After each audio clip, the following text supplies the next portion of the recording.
What makes our coaching different? Well, in a word, it's the gospel. First, let's be clear that coaching is not counseling. These are different skills and have different objectives.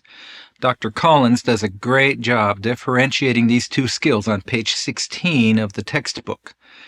In counseling, we're focused on helping our clients solve problems, come to grips with grief, deal with conflicts or insecurities and emotional issues. The counselor helps the client navigate through whatever their problem is toward a positive outcome and a return to normal, hopefully, however that term is defined. A counselor fixes what is wrong, brings to light the cause of a problem that may come from past hurts.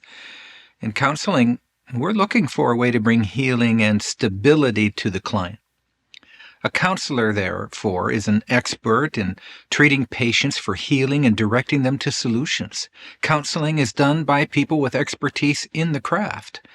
And professional counselors will be trained in psychology and psychotherapy, and they'll have gained skill in offering therapy. But even lay counselors with basic training can become effective, very effective, at Christian counseling.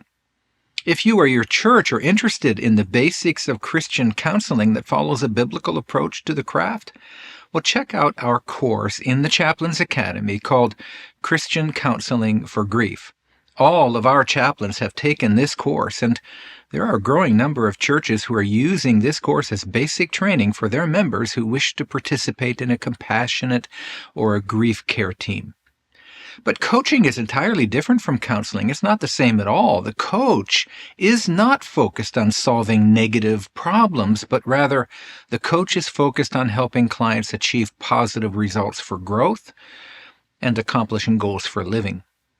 Counseling is past to present focused, but coaching is present to future focused.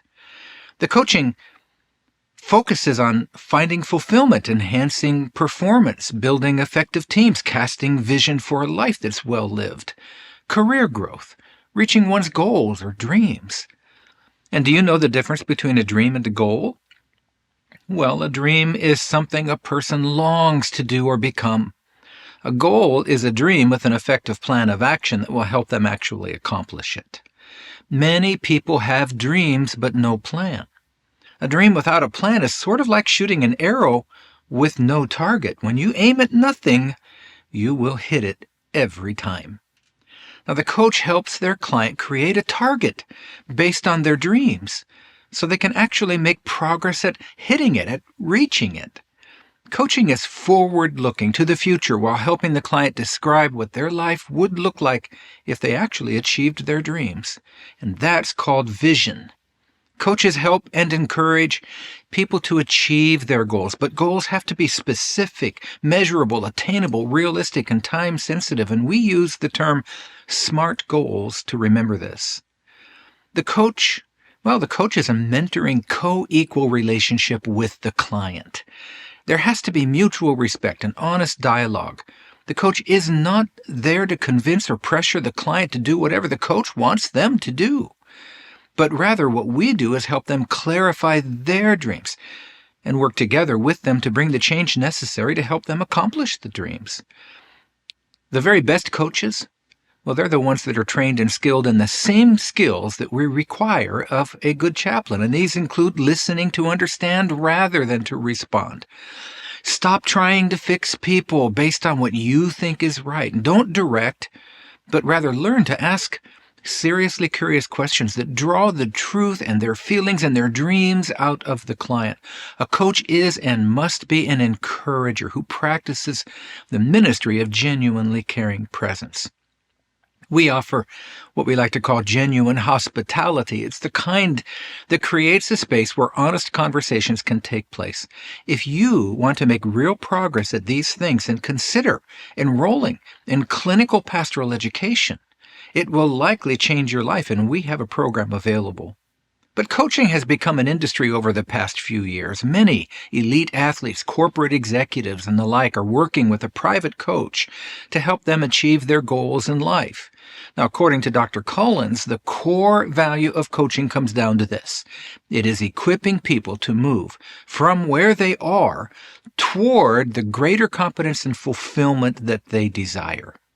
We believe that Christian coaching does exactly that, but it's filtered through a biblical lens that helps people focus on becoming or achieving what God created them for in the first place. So how might the Christian become a better business person, employee, student, father or mother, husband or wife, friend or athlete, teacher, a welder, a nurse, a chaplain, or anything else? As the Bible says, whatever you do in word or deed, do everything in the name of the Lord Jesus, giving thanks to God the Father through him. That's found in Colossians 3:17. And by that word everything, that means everything. And the words in the name of are quite important here. That phrase implies focus on Jesus, set apart as holy with desire to do what he says is right to do. And it's important to understand the presumption of Scripture here, that in his name, or ask in my name, it presumes alignment with what Jesus says is right. In John 14:13, Jesus tells us, I will do whatever you ask in my name, which implies that we've learned or are learning to ask for what he's already predisposed to do for us. And this is further clarified in 1 John chapter 5, verse 15, where the phrase is translated, if we ask anything according to his will. Now, unbiblical goals will lead a person away from God, and we who are Christian coaches should simply not participate in such things. Certainly, a non-Christian is capable of having godly goals without even realizing it. But we must learn to align our life, including our goals, with Jesus. We learn how to do everything we do in both word and deed in his name, according to his will. Exactly what is his will for you and your work as a coach? Think that through before you begin. The great prayer that Jesus taught us is often called the Lord's Prayer, but I would suggest it should be called the model prayer of Jesus. In Matthew chapter 6, verse 7, he specifically tells us, do not use thoughtless repetition as the Gentiles do. And then he provides a model prayer that's designed to help us understand the mechanics of prayer. It's not what to pray, but rather it's a model to teach us how to pray. Line by line, this prayer is teaching us how to be aligned with God so that in our asking, we're learning to ask for what he wants to do, aligned with his will, in his name. I'd recommend a book by Kay Arthur called Lord, Teach Me to Pray in 28 Days. A good way to think of the model prayer of Jesus is this. Teach me, O Lord, not so much to pray that you will bless what I am doing, but rather that I would have the desire to do the things that you are blessing in every area of my life. Now, you might want to pray that prayer for a while. From a biblical perspective, there is serious overlap between the terms coaching, mentoring, and discipleship.